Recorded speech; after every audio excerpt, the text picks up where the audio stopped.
6ஆம் வகுப்பு தமிழ் 3ஆம் பருவம் இயல் 1 வினாவிடை. பாரதம் அன்றைய நாற்றங்கால். மதிப்பீடு. சரியான விடையை தேர்ந்தெடுத்து எழுதுக.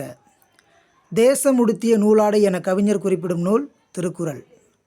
காளிதாசனின் தேனிசை பாடல்கள் எதிரொலிக்கும் இடம் காவிரிக்கரை. கலைக்கூடமாக காட்சி தருவது சிற்பக்கூடம்.